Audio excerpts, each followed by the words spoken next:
Hello students, welcome to our channel Scholarly Minds. So आज हम पढ़ने वाले हैं BECE 145 इंडियन इकोनॉमी। ठीक है, आज हम इसके कुछ इंपॉर्टेंट क्वेश्चंस पढ़ेंगे जो आपकी जून एग्जामिनेशन के लिए काफ़ी इंपॉर्टेंट होंगे। सो दो इन्फॉर्मेशन मुझे आपको पहले देनी है कि पहला, अगर आपको इस सब्जेक्ट के गेस्ट पेपर्स परचेज़ करने हो तो आप आ सकते हैं shop.hindustanknowledge.com पर लाइक दिस, एंड यहाँ पे आप सब्जेक्ट को टाइप करके इजीली परचेज़ कर सकते हैं।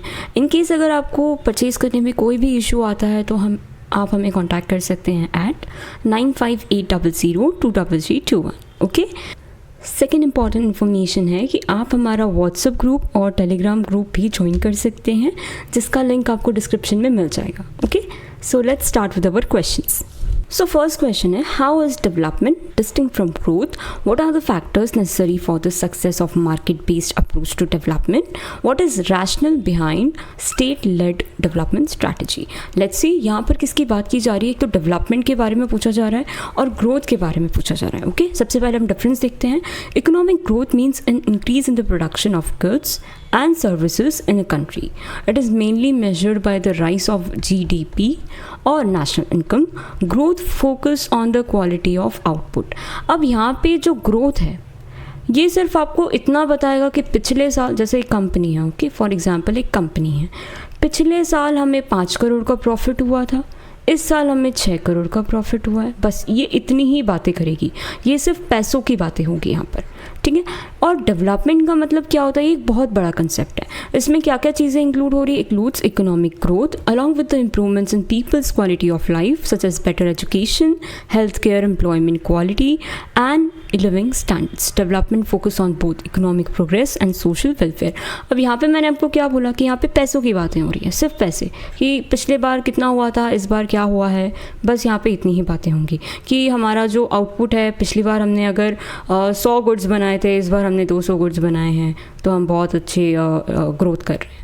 और यहाँ पर जबकि डेवलपमेंट में क्या होता है, पैसों की बात तो होती ही है। डेवलपमेंट की जब मैं बात कर रही हूँ तो बहुत सारे एरियाज़ भी यहाँ पे कंसिडर किए जा रहे हैं, जैसे कि एजुकेशन के बारे में हो गया, हेल्थ केयर के बारे में हो गया, इक्वालिटी के बारे में हो गया, लिविंग स्टैंडर्ड्स के बारे में हो गया कि लोगों का लिविंग स्टैंडर्ड इम्प्रूव हुआ है कि नहीं हुआ है।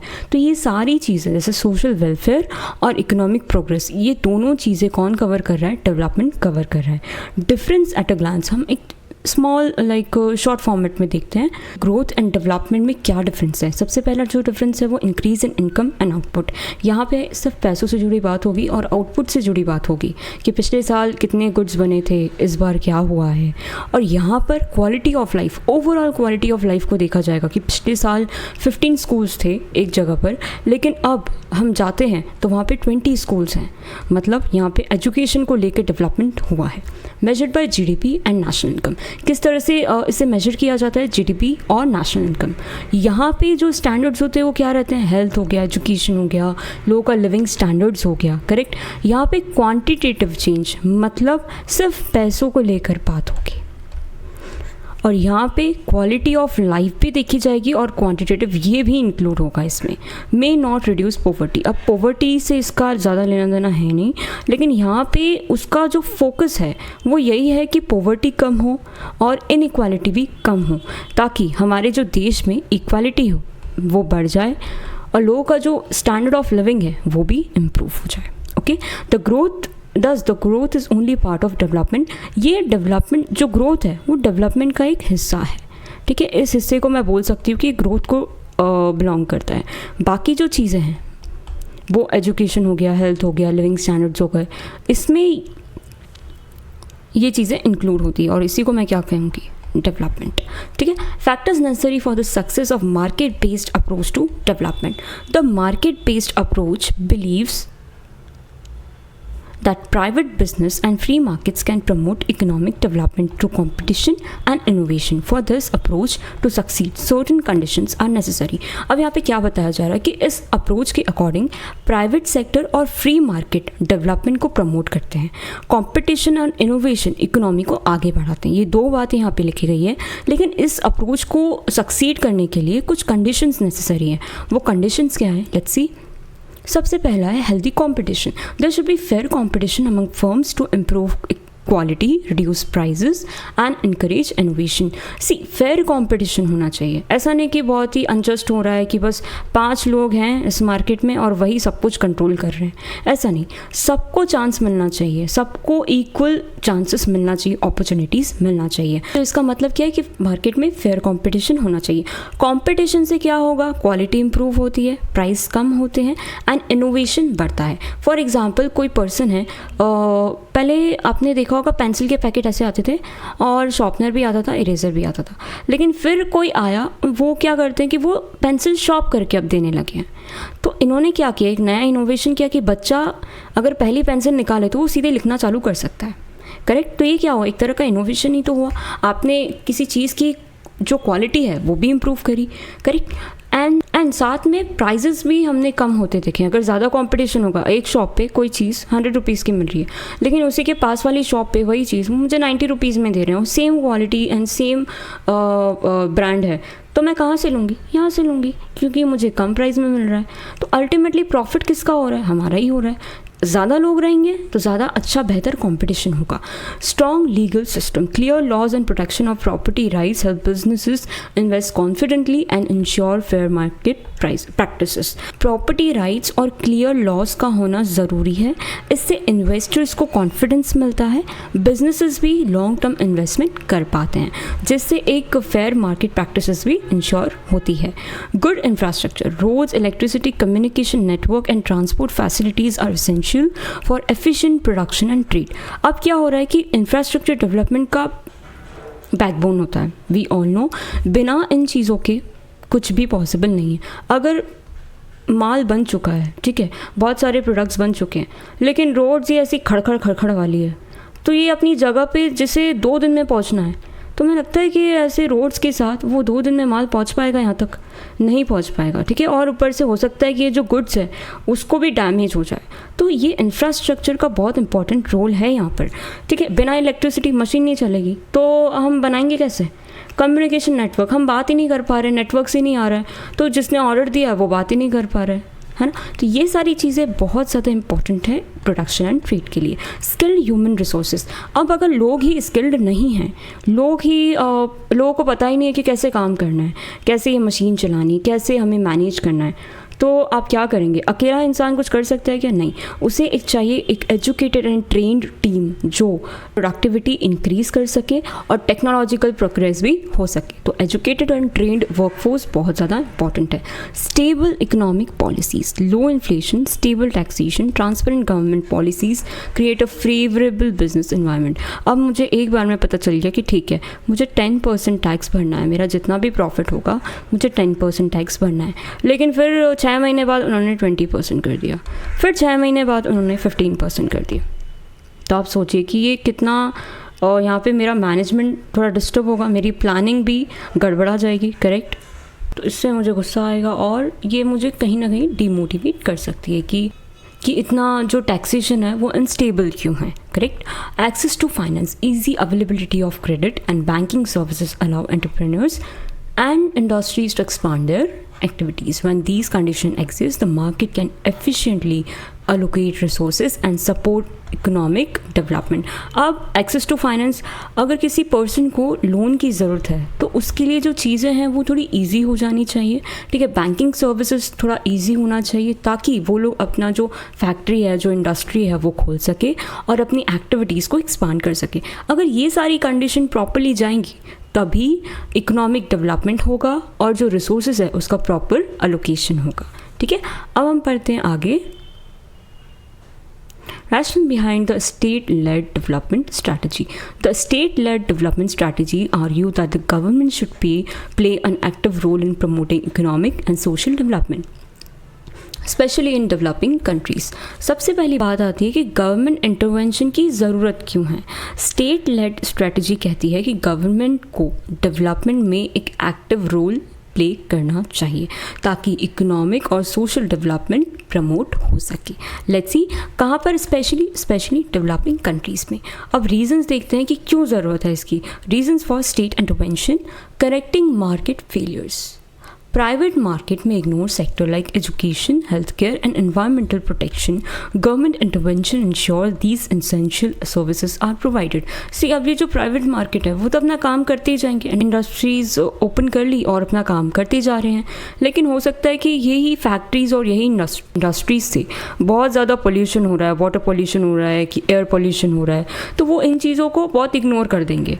लेकिन गवर्नमेंट जैसी एंट्री लेगी वो हो सकता है ऐसे कुछ रूल्स बना दे, पॉलिसीज़ बना दे कि आप ऐसे नहीं कर सकते, आप वाटर को इतना पॉल्यूट नहीं कर सकते। तो इनका इंटरवेंशन इसीलिए ज़रूरी है ताकि ये जो सेक्टर्स हैं उन पर भी फोकस रहे, इनको भी प्रोटेक्शन मिले। ठीक है। Reducing poverty and inequality, the state can introduce welfare scheme, subsidies and social security programs to help weaker section of the society. अब ये जो गवर्नमेंट का इंटरफेरेंस होगा तो इससे क्या होगा, गवर्नमेंट सब्सिडीज़, वेलफेयर स्कीम्स और सोशल सिक्योरिटी प्रोवाइड करती है, जैसे कि आयुष्मान भारत हो गया, ताकि वो हेल्थ सर्विसेज प्रॉपर्ली प्रोवाइड हो सके उन लोगों को। तो यहाँ पर इन लोगों पे ज़्यादा फोकस किया गया है, किस पे, वीकर सेक्शंस पे। और ये कौन कर पाएगा, सिर्फ गवर्नमेंट ही तो कर पाएगी, correct. Building infrastructure, large projects such as highway, dam, railways, power plant often require government investment because private firms may avoid them due to high cost. अब कोई एक कंपनी मिलकर कोई इतना बड़ा हाईवे बना सकती है क्या? नहीं, इसमें चाहिए बहुत हाई इन्वेस्टमेंट। ठीक है, बहुत करोड़ में जाता है कि 500 करोड़ चाहिए या फिर 1000 करोड़ चाहिए एक हाईवे बनाने के लिए, डैम बनाने के लिए।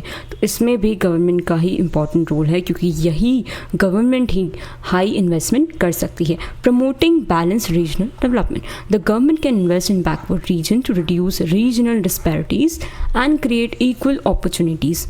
अब बात आती है बैकवर्ड रीजन्स की, तो गवर्नमेंट बैकवर्ड रीजन में भी इन्वेस्टमेंट करती है ताकि जो रीजनल इनइक्वालिटी है वो कम हो जाए। Protecting national interest, the state regulate strategic sectors and prevents monopolies to ensure economic stability and public welfare. अब गवर्नमेंट मोनोपोलीज को कंट्रोल करती है। जैसे मोनोपोलीज का मतलब क्या होता है कि कुछ 2-3 कंपनीज या फिर आप बोल लीजिए फैक्ट्रीज या इंडस्ट्रीज ही सब कुछ कंट्रोल कर रही है कि बस ये चीज़ हम ही बेचेंगे और कोई नहीं बेचेगा। तो सारा जो पैसा है वो किनके पास चला जाता है, उन्हीं मोनोपोली वाली इंडस्ट्रीज़ के पास चला जाता है। तो जो स्टेट है, जो गवर्नमेंट है, वो ऐसी चीज़ों को प्रिवेंट करेंगे और इकोनॉमिक स्टेबिलिटी की इंश्योरिटी देंगे, साथ में ही पब्लिक वेलफेयर भी करेंगे। ओके, तो क्या आपको इतना समझ में आता है कि स्टेट का इंटरवेंशन क्यों ज़रूरी है? कंक्लूजन देखते हैं। Economic growth increase the country's income while development improves the overall wellbeing of its people. A market based approach ensures encourage efficiency and innovation but requires proper institution and infrastructure to succeed. At the same time, state-led development and strategy remains important for ensuring social justice, reducing inequality and providing essential public services. A balanced combination of both approaches is often most effective path to sustainable development. अब क्या बताया जा रहा है कि economic growth का मतलब तो वही है कि हमारे देश ने पिछले साल कितना इनकम किया था और इस साल कितना हुआ है। और डेवलपमेंट में सारे एरियाज़ कवर होते हैं, एजुकेशन हो गया, हेल्थ हो गया, एक पर्सन का स्टैंडर्ड ऑफ लिविंग भी इंक्लूड हो गया। मार्केट बेस्ड अप्रोच जो होता है उसमें क्या होता है, इनोवेशन और एफिशिएंसी इनकरेज होती है, साथ में ही हमें प्रॉपर इंस्टीट्यूशन की भी ज़रूरत है और इंफ्रास्ट्रक्चर की भी ज़रूरत होती है। सेम टाइम पे गवर्नमेंट का भी काम कितना इंपॉर्टेंट है हमने अभी देखा, वरना कुछ इंडस्ट्रीज सब कुछ कंट्रोल करने लगेंगी, जो गलत है। एनवायरनमेंट, एजुकेशन और हेल्थ पे ध्यान कौन देगा?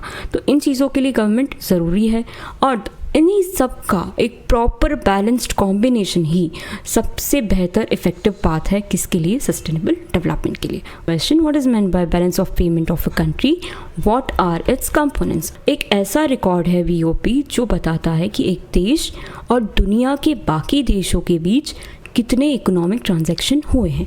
Let's see, balance of payment is a record of all economic transaction between the residents of one country and the rest of the world during a specific period, usually 1 year. Okay, It includes transaction related to goods, service, income and investment and financial transfer. It helps the government and economics understand the country's financial position and international trade and payment. ठीक है, first line मैंने आपको पूरी बता दी है। और ये transaction किससे रिलेटेड होते हैं? गुड्स हो गया, सर्विस हो गया, इनकम, इन्वेस्टमेंट, इस तरह की चीज़ें। और यही चीज़ गवर्नमेंट और इकोनॉमिक्स को अंडरस्टैंड करने में हेल्प करती है कि हमारी कंट्री की फाइनेंशियल पोजीशन क्या है, किसमें इंटरनेशनल ट्रेड एंड पेमेंट्स को लेकर। ठीक है, आगे बढ़ते हैं। Meaning of balance of payment. Balance of payment is a systematic statement that shows all the money received from other countries and all the money paid to other countries. If the money received is equal to money paid, the BOP is said to be balanced. If payments are more than receipt, it shows a deficit, and if receipts are more than payments, then it shows a surplus. अब यहाँ पे क्या है कि जितना पैसा हमने भेजा और उतना ही रिसीव हुआ, मतलब BOP क्या है? बैलेंस्ड है।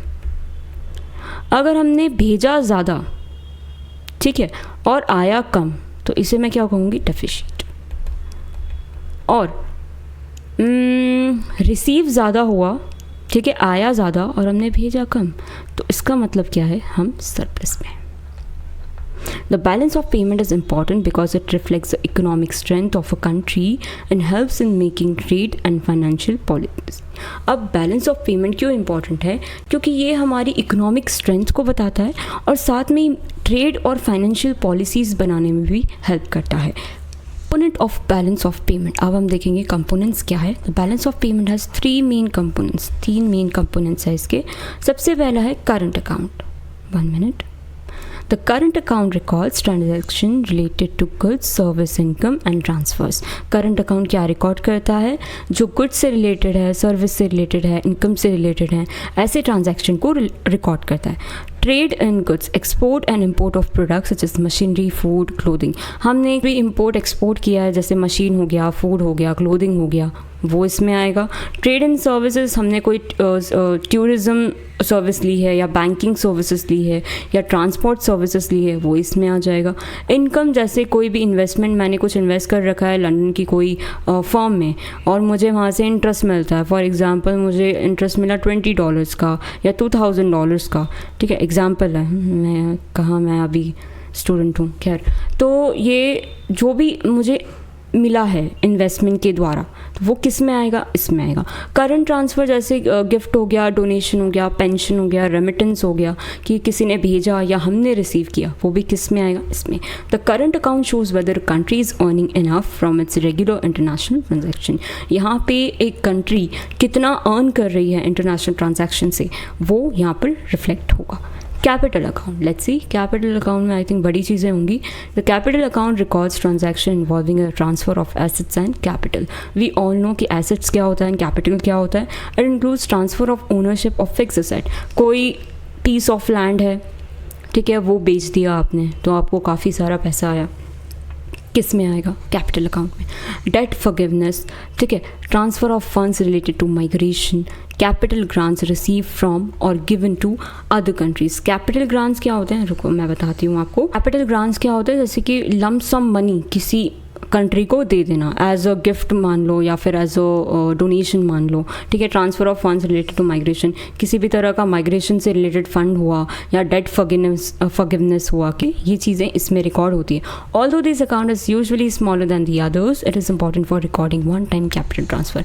अब ये क्या होता है कि आपके पास ऐसा है कि आप रोज़ ज़मीन खरीद रहे बेच रहे, क्या? नहीं, ऐसा नहीं। ये जनरली थोड़ा कम ट्रांजैक्शन होते हैं, लिमिटेड ट्रांजैक्शंस होते हैं, लेकिन होते हैं, काफ़ी बड़े लेवल पे ये होते हैं। Financial account records investment and financial flow between countries, includes FDI foreign direct investment, FPI foreign portfolio investment, loans and borings, foreign exchange reserve. सबसे पहले क्या आता है? इन्वेस्टमेंट अगर किसी तरह की फैक्ट्रीज में की गई है या बिजनेस कंपनीज़ में इन्वेस्ट किया गया है, वो किस में आएगा? इधर आएगा। किसी भी तरह की शेयर या बॉन्ड्स में आपने इन्वेस्ट किया है, किस में रिकॉर्ड होगा? इसी में रिकॉर्ड होगा।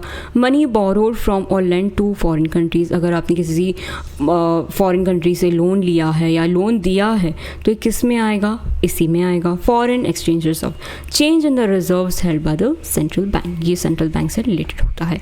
This account shows how country finances it's trade deficit और इन्वेस्ट इन सोशल प्लान्स, कि एक कंट्री अपने फाइनेंस के साथ वो क्या कर रही है, वो किस तरह से इन्वेस्ट कर रही है, वो किस तरह से ट्रेड कर रही है, यहाँ पर दिखाया जाता है। Okay, importance of balance of payment. अब हमें ये क्यों ज़रूरी है balance of payment, let's see. It helps in measure a country's economic performance. इससे पता चलता है कि एक कंट्री का इकोनॉमिक परफॉर्मेंस कैसा है। ये गाइड करती है गवर्नमेंट को किस में, ट्रेड और मॉनेटरी पॉलिसीज़ बनाने में। It shows a country's ability to pay for imports and repay foreign debt. यही चीज़ बैलेंस ऑफ पेमेंट बता पाती है कि ये कंट्री कैपेबल है कि नहीं। अगर इंपोर्ट इन्होंने कराया है तो पे करने के लिए ये पॉसिबल है कि नहीं, इनके पास पैसा है कि नहीं, ठीक है। अगर इन्होंने कोई डेट मतलब कोई लोन लिया है तो क्या ये पे कर पाएंगे या नहीं कर पाएंगे। Okay, it help maintain exchange rate stability. इसी की वजह से जो एक्सचेंज रेट की स्टेबिलिटी है वो मेंटेन हो पाती है। It provides information to investors and international organization about country's financial health. ये इन्वेस्टर्स को एक अच्छी इन्फॉर्मेशन देती है एंड इंटरनेशनल ऑर्गेनाइजेशन को भी इन्फॉर्मेशन देती है कि कंट्री की फाइनेंशियल हेल्थ क्या है। एक तरह से ब्लड रिपोर्ट हमें बताता है कि हमें हमारा कोलेस्ट्रॉल कितना बढ़ा हुआ है, हीमोग्लोबिन कैसा है, जिस तरह से वो हमारी हेल्थ के बारे में रिपोर्ट बनती है, करेक्ट। ये एक कंट्री की फाइनेंशियल हेल्थ को बताता है। आप इस चीज़ को याद रखना ताकि आपको लिखने के टाइम पर चीज़ें थोड़ी ईजी हो जाए।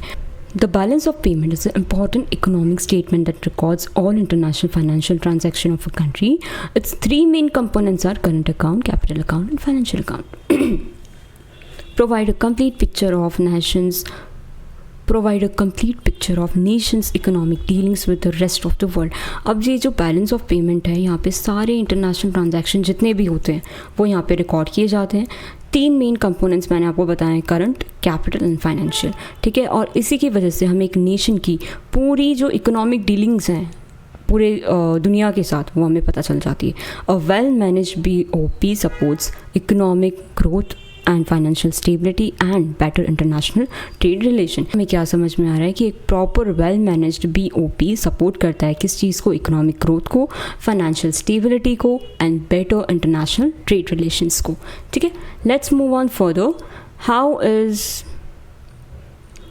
Human capital defined, how it is different from human development. 2 चीज़ें बताई गई, एक ह्यूमन कैपिटल और एक ह्यूमन डेवलपमेंट। दोनों अलग है क्या? मुझे तो एक ही लगते हैं। Let's C, human capital means the knowledge, skill, education, training, experience, health that people have which help them work better and increase their productivity. यहाँ पे क्या बताया जा रहा है कि ह्यूमन कैपिटल बहुत इंपॉर्टेंट है, क्योंकि एक पर्सन जो नॉलेज रिसीव करता है, जो स्किल्स उसके पास है, जो एजुकेशन है, ट्रेनिंग है, एक्सपीरियंस है, ये सारी चीज़ें और हेल्थ भी, ठीक है, ये सारी चीज़ें अगर उसके पास है तो यही चीज़ उसे अच्छा काम करने में हेल्प करेंगी, साथ में ही प्रोडक्टिविटी भी इंक्रीज होगी। It is considered a valuable resource because educated and healthy people can contribute more to the economy and society. अगर ये किसी पर्सन के पास है तो इससे देश की इकोनॉमी को तो कंट्रीब्यूशन मिलेगा ही, साथ में सोसाइटी को भी मिलेगा। अच्छा टीचर है, ठीक है, तो वो सारे स्टूडेंट्स को अच्छे से पढ़ाएगा और यही सारे स्टूडेंट्स आगे जाकर क्या करेंगे, इस देश में अच्छा काम कर पाएंगे, इकोनॉमी में हेल्प कर पाएंगे, ढेर सारा पैसा कमा पाएंगे। लेकिन उसके लिए क्या होना ज़रूरी है? ये सारी चीज़ें होना ज़रूरी है। नॉलेज के साथ हेल्थ भी होना ज़रूरी है। ये सारी चीज़ें इंपॉर्टेंट है, ठीक है। For example, when a student gets a good education and learns a new skill, they become more capable of getting a better job and earning high income. Similarly, healthy workers can work more efficiently than unhealthy workers. अब क्या बताया जा रहा है कि एक student अगर उसके पास अच्छी स्किल्स है, अगर उसके पास अच्छा एजुकेशन है, तो उसके पास ज़्यादा चांस है एक अच्छी जॉब पाने का, और हो सकता है कि वो ज़्यादा कमाना भी शुरू कर दे। उसी तरह से हेल्दी वर्कर्स भी अच्छी तरीके से काम कर पाएंगे, किसके मुकाबले? अनहेल्दी वर्कर्स के मुकाबले। Therefore, spending money on education, healthcare and skill development is called investment in human capital. अगर human capital में इन्वेस्ट किया गया उनके एजुकेशन पे या फिर उनके हेल्थ केयर पे, स्किल डेवलपमेंट पे, तो ये हमारे लिए बहुत अच्छी चीज़ होगी, और इसी चीज़ को क्या कहेंगे? Investment in human capital. In simple words, human capital is the value of people's abilities and skill that help in economic growth. अभी अभी आपने देखा होगा कि एक एनिमेशन आया है, कोई एनिमेटेड मूवी आई है जहाँ पे नुसरत फ़तेह अली खान का एक एनिमेटेड वर्जन है। वहाँ पे वो बहुत ही अच्छे तरीके से एनिमेट किया गया उनका एक सॉन्ग को। तो अब इसमें क्या दिखाया जा रहा है कि इंडियन एनिमेटर्स जब पर्सन अपनी फुल कैपेबिलिटी पे आता है तो कितना अच्छा वो परफॉर्म करता है, ठीक है। आपने शायद देखा होगा, पता नहीं देखा है नहीं, तो उसमें क्या हुआ है, एक ह्यूमन कैपिटल में तो इन्वेस्टमेंट किया गया, उस पर्सन की स्किल्स पे इन्वेस्टमेंट किया गया और इसी वजह से आज उसे बहुत सारे जॉब अपॉर्चुनिटीज़ मिल चुके हैं, वो काफ़ी फेमस हो चुका है और अब आगे जाके भी उन्हें बहुत सारे काम मिलने वाले हैं, श्योरिटी तो है ही इस बात की। तो इसलिए investment in human capital is important. Difference between human capital and human development. Although human capital and human development are related, they are different concept. लेकिन दोनों ही अलग हैं। देखो मैंने कहा था कि सुनने में तो ये एक जैसे ही लग रहे हैं, डिफरेंस क्या है? It focus on improving people's skill and knowledge to increase productivity and income. यहाँ पे क्या फोकस किया जा रहा है कि एक इंसान की जो स्किल है और उसका नॉलेज है वो इम्प्रूव होना चाहिए ताकि प्रोडक्टिविटी और इनकम दोनों बढ़ जाए। यहाँ पर क्या बताया जा रहा है कि focus on improving the overall quality of life and wellbeing of people. यहाँ पे सिर्फ स्किल की बात की जा रही है, यहाँ पे पूरा ओवरऑल डेवलपमेंट पे फोकस किया जा रहा है। It is mainly related to economic growth, लेकिन यहाँ पे social, economic and personal development को भी कंसिडर किया जा रहा है। People are viewed as productive resources for the economy. यहाँ पे लोगों को एक इकोनॉमी के नज़रिए से देखा जाता है, लेकिन यहाँ पे डेवलपमेंट के नज़रिए से देखा जाता है कि एक पर्सन कल कैसा था, कल की उसकी सिचुएशन कैसी थी और आज की सिचुएशन उसकी कैसी है। Investment is made in education, health and training to increase earning capacity. यहाँ पे इन्वेस्टमेंट किस बेसिस पे किया जाता है ताकि उसका एजुकेशन अच्छा हो जाए, हेल्थ अच्छी हो जाए और ट्रेनिंग भी उसे प्रोवाइड की जाए। डेवलपमेंट में क्या क्या आता है? एजुकेशन आता है, हेल्थ आता है, equality, freedom and better standard of living जैसे यहाँ पे इंक्लूड होती है, लेकिन यहाँ पर सिर्फ उसके एजुकेशन, हेल्थ और ट्रेनिंग में ही इन्वेस्ट किया जा रहा है। Its main objective to improve efficiency and productivity. यहाँ पे मैंने आपको कहा कि उसे एक रिसोर्स की तरह देखा जा रहा है कि ये अगर हमारी कंपनी में आता है तो हमारी कंपनी ठीक से चलेगी या नहीं, ये काम कर पाएगा या नहीं, लेकिन यहाँ पे उसकी long, healthy and meaningful life पे फोकस किया जा रहा है कि इस इंसान का लंबा जीना, हेल्दी जीना और मीनिंगफुल लाइफ इम्पॉर्टेंट है। For Suppose the government opens a technical training institute to teach computer skills. This creates human capital because people gain skills that help them to get jobs. और for example her state की government ने decide किया कि हर city में एक technical training institute खोला जाएगा। यहाँ पर सारे स्टूडेंट्स कंप्यूटर से रिलेटेड सारी स्किल्स सीख सकते हैं। अब वो हो सकता है कि वो पाइथन से रिलेटेड हो सकता है वो एनिमेशन से रिलेटेड हो सकता है वो डिजिटल मार्केटिंग से रिलेटेड हो, ठीक है। उन्होंने 10 तरह की ऐसी फील्ड्स निकाली और स्टूडेंट्स जिसमें चाहे वो अपना स्पेशलाइजेशन कर सकते हैं। तो इससे क्या किया उन्होंने, एक ह्यूमन कैपिटल डेवलप किया ताकि लोग स्किल गेन कर सके और साथ में उन्हें जॉब भी मिल सके। If the government also provides good healthcare, clean drinking water, better education, equal opportunities, safe environment, it promotes human development because people's overall quality of life improve. अगर गवर्नमेंट ही अच्छा हेल्थ केयर प्रोवाइड करती है, हर जगह वो clean drinking water को promote करती है कि उन्होंने इस एरिया की जो रिस्पॉन्सिबिलिटी है वो एक पर्सन को दे दी कि इस जगह पे जितना भी पानी है वो साफ़ आना चाहिए, ये ध्यान रखना आपका काम है, ठीक है, ये आपकी रिस्पॉन्सिबिलिटी है। तो अब ये पर्सन ने अगर अच्छे से काम किया, हर जगह क्लीन ड्रिंकिंग वाटर गया, तो ये पानी पी के कोई भी बीमार नहीं पड़ेगा। और अगर कोई बीमार नहीं पड़ेगा तो ये अल्टीमेटली क्या प्रमोट करेगा? ह्यूमन डेवलपमेंट, ठीक है। एजुकेशन हो गया, इक्वल अपॉर्चुनिटीज़ हो गई, सेफ एनवायरनमेंट हो गया, ये सारी चीज़ें किसकी तरफ इशारा कर रही है? ह्यूमन डेवलपमेंट की तरफ। कंक्लूजन देखते हैं, human capital is a important part of development because skilled and healthy people contribute to economic progress. अगर लोग स्किल्ड रहेंगे, हेल्दी रहेंगे तो वो इकोनॉमिक प्रोग्रेस में ही तो कंट्रीब्यूट करेंगे। और ह्यूमन कैपिटल किसका पार्ट है? डेवलपमेंट का ही तो पार्ट है। However human development is a broader concept that aims to improve every aspect of human life including health, education, freedom, living standards. अब यहाँ पे अगर मैं एक सर्कल बनाऊँ तो ह्यूमन कैपिटल में ये इतना हिस्सा आएगा, ठीक है। इसमें आएगा एजुकेशन, इसमें आएगा स्किल्स, इसमें आएगा हेल्थ, ठीक है, ये सारी 3 चीज़ें इसमें आ जाएंगी। और जितनी भी बाकी चीज़ें बची हुई है वो किस में आ जाएगी? ब्रॉडर कंसेप्ट कौन सा है? ह्यूमन डेवलपमेंट का। डेवलपमेंट जहाँ पे भी आ जाए ना, आप समझ जाना कि वो बहुत बड़े लेवल पे बात हो रही है, ठीक है, क्योंकि वो बड़ी चीज़ें ही, बड़ा कंसेप्ट ही कवर करता है development. While human capital focus on increasing productivity, human development focus on making people's life better and more fulfilling. Human capital क्या फोकस करता है कि प्रोडक्टिविटी इंक्रीज हो जाए, बस उसका यही काम है। उसके लिए हेल्थ अच्छी होनी चाहिए, स्किल अच्छा होना चाहिए, एजुकेशन अच्छा होना चाहिए। लेकिन डेवलपमेंट किस पे फोकस करता है कि इंसान की लाइफ वो बेहतर हो, ठीक है, और ज़्यादा फुलफिलिंग हो। Thus both concepts are important, but human development is wider in the scope than human capital and place people at the centre of development. ठीक है, क्या आपको समझ में आता है ये? Let's move on further.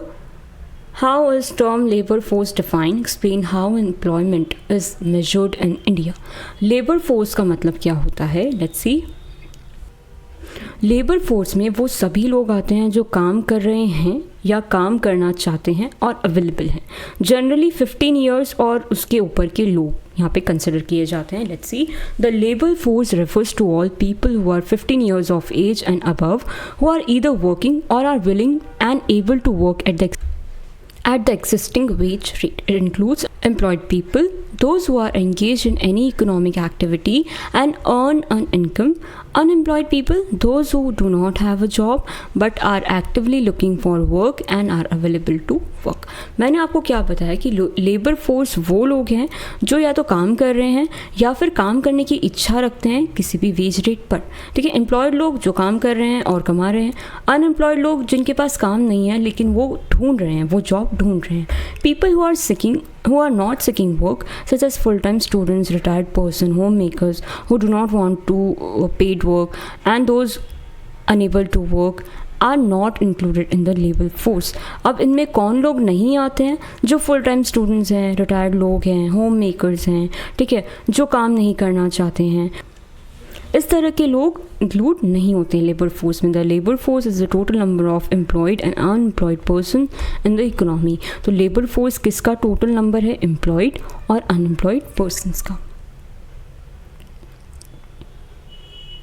Measurement of unemployment in India, किस तरह से इन्हें मेजर किया जाता है? Let's see, unemployment India is measured mainly through surveys conducted by, कौन करवाता है? Ministry of Statistics and Programme Implementation under the national sample survey office framework. ये एक इम्पॉर्टेंट स्टेटमेंट है, आपको याद रखना है। मिनिस्ट्री भी याद रखनी है आपको, ऑफिस का नाम भी आपको याद रखना है। Current measure survey is the periodic labour force survey PLFS which provides regular data on employment and unemployment. ठीक है, जो करंट मेजर सर्वे है वो कौन सा है? पीरियोडिक लेबर फोर्स सर्वे, जो हमें रेगुलर डेटा प्रोवाइड करता है एम्प्लॉयमेंट और अनएम्प्लॉयमेंट के बारे में।